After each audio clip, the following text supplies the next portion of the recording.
This is an American Tourister trolley suitcase that is a Samsonite luggage brand.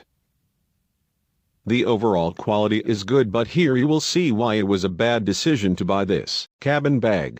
The price for a suitcase starts from around $100. For this price you can usually expect a good quality and a product that will last at least for a few trips. This is a cabin bag, so it should last even longer. This product is even supposed to be ultra strong. Most luggage parts are good, but it's not worth much if one of the most important parts is very bad. After using this cabin bag on 2 trips, it broke already. The handle is made from a very bad rubber material that is breaking apart after the warranty time is almost over. Here you can see how easily this material is breaking.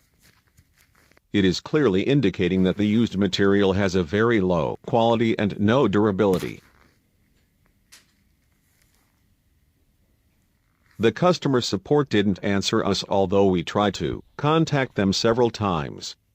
Because of these reasons, we can't recommend American Tourister. Feel free to subscribe for more daily videos.